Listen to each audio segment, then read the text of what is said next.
the beautiful ancient Shiva temple here in Penakonda Fort, Andhra Pradesh. This is actually just outside the ashram where I lived 15 years with my beautiful friend and master, Sri Kaleshwar. So I want to tell another story about Baba, but it'll be what Sri Kaleshwar shared with us. It's his experience, and I'll try to recount it as best I can. Baba devotees will recognize the fragrance and reality of that, I think. So it's a, say, dream, but kind of a yogic dream, even though he's only asleep for whatever, 5, 6. But that dream, he said, lasted a few days. It began with him seeing Baba walking the street, and he followed him. Baba went into Dwarkamai, and then he wouldn't allow him to come into Dwarkamai, Sri Kaleshwar. At the time, for whatever reason in that dream, Swami was already, it seemed like he'd been traveling, was already tired and hungry. But then, during the course of that day, Baba's seeing his students, his devotees, his people coming for help.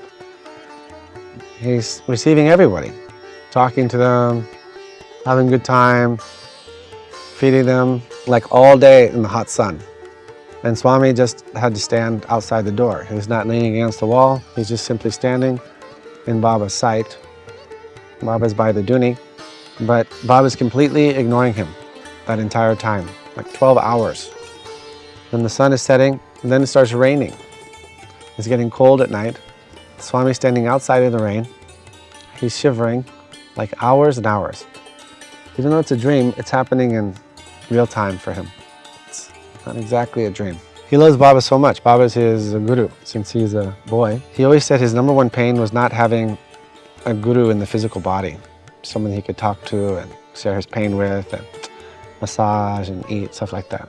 He always told that from beginning to end. That was the biggest pain in his life, is that he didn't have a physical guru, because Baba died in 1918 and Swami was born in 1973. He's standing outside the Dwarkamai, shivering in the freezing cold and the wind.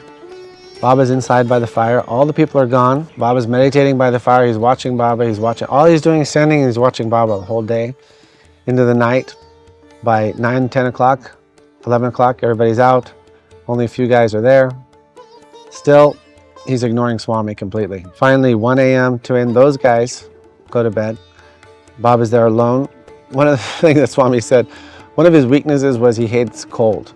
Even though he did his sadhanas and rivers and whatever it took, he hated being cold. Even on a hot day, he wouldn't take like cold shower. He'd take a hot shower. He always said, my weakness is the cold. So him standing, shivering in the cold, like 6, 7, 8 hours. And Baba's completely ignoring. It's a matter of like 20, 30 feet. Then finally, after everybody left, Baba's by the fire. He's again sitting there meditating another hour or so. 2 a.m. comes. Then finally he says, come on in. Then Swami comes in, sits him down by the fire, get warm. Then they're talking some things Swami didn't tell exactly.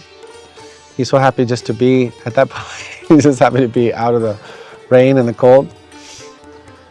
Then Baba said, I'm going to take sleep. Can you give any little massage to my feet, my legs? I said, yes.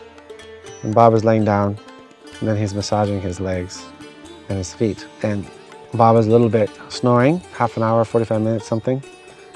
Swami's still massaging. Then he's squeezing his toes. All of a sudden, one of his toes, the blood starts coming out from his toe. And he didn't know what he did. He didn't know what's going on. But he's a little panicked, because now Baba's toe is bleeding. And then he's trying to stop it, and it's getting more. And he doesn't know what to do. And then he's thinking, okay, I know some channels. Then he's using his channels, calling some angels, healing angels, but they won't come in the Dwarkamai, saying, hey, help me, help me. They're saying, no way, man, that's the boss. We can't, without his permission, we can't enter. He doesn't know what he's doing. He's getting more anxious and a little bit frightened and worried. Like, what did I do? I'm hurting Baba, he's bleeding, I can't stop it. Like it's not a comfortable situation. Baba wakes up. Hey, what are you doing? Baba, I'm so sorry. I don't know. He's got blood all over his hands. I don't know what's going on. I don't know what I'm doing. I'm so sorry. Baba said, it's okay. It's okay. I wanted to see how much you really cared about me. Then by this time, it's like 4 a.m. something. And he said, come on, let's go to the river. Then they walk out And they start walking to Godavari. Swami's walking a little behind Baba.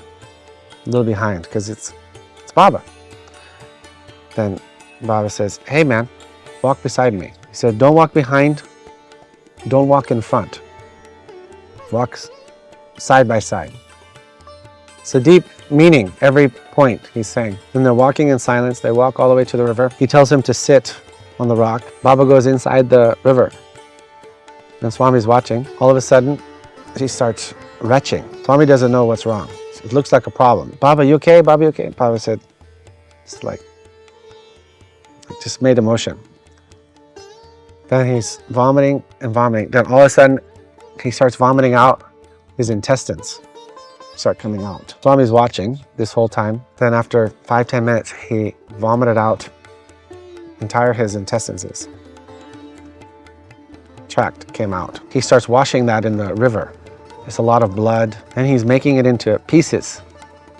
His intestines inside out. Then he's making it into pieces and he's washing. Then he's hanging one piece on the branches. Another piece on the branches. Another piece on the branches. Then he's sitting very peacefully, meditating a little bit, 20-30 minutes. Then again he goes and he takes them off the branches and he swallows them. Then he's very happy, glorious. He's sitting and then he's having his chilim, his smoke. Swami asked, why are you doing that, Baba? What is that? He said, I'm washing all the karmas from the people that I took, that I'm taking. I have to wash out. At the time, Swami didn't know exactly. Later, he got a lot of information. He understands. This is called devotee yoga. Devotee yoga. It's a yoga. It's not, yoga doesn't mean like postures. Not like that. Yoga means operating your soul.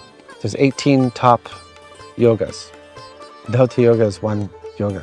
First of all, it's not the ordinary yoga. Most saints don't choose that yoga to decharge, to wash out the negativity. They have to wash out. They're taking unbelievable karmas from people.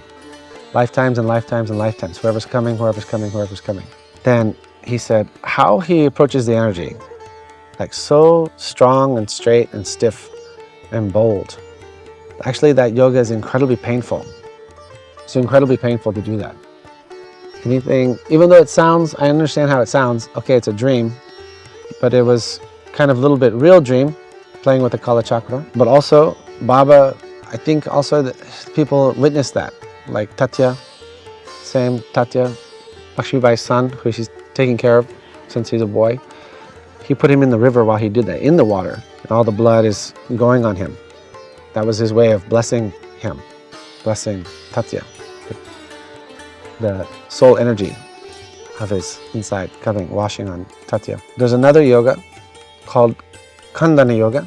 Kandana means cutting.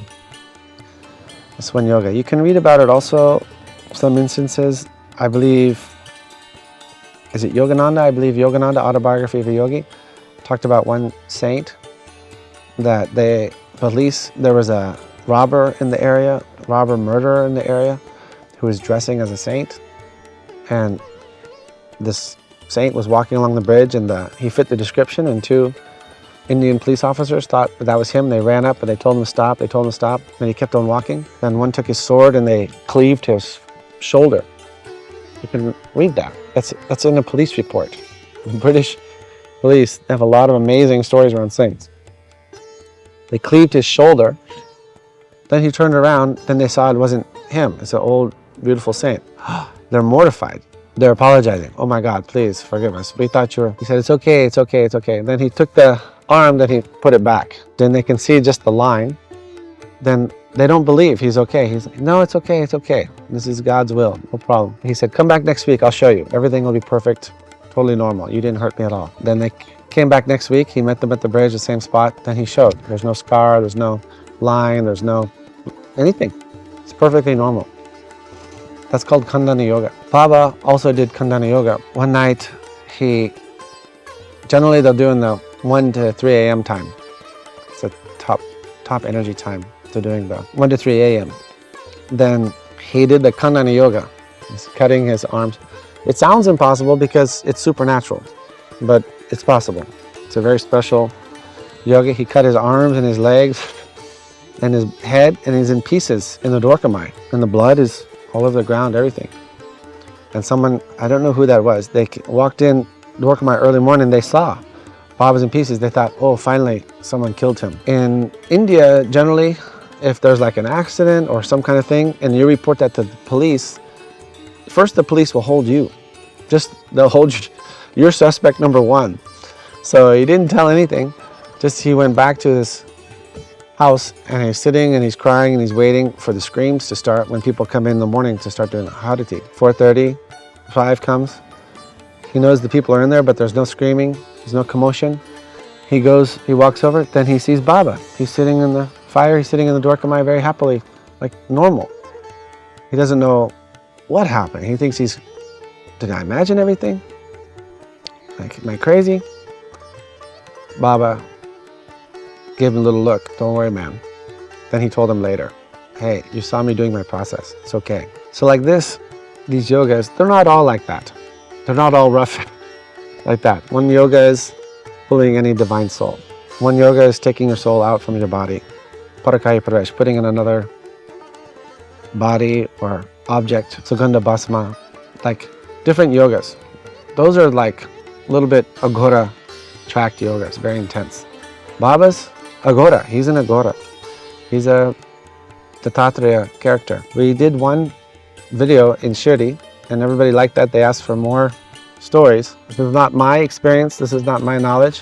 I'm simply giving the report. I'm a reporter, a parrot. I'm just telling whatever our beautiful teacher told us. I hope you enjoy, and I hope it gives some more depth and beauty and fragrance and faith on this incredible soul we call Shirdi Baba. Sai Ram.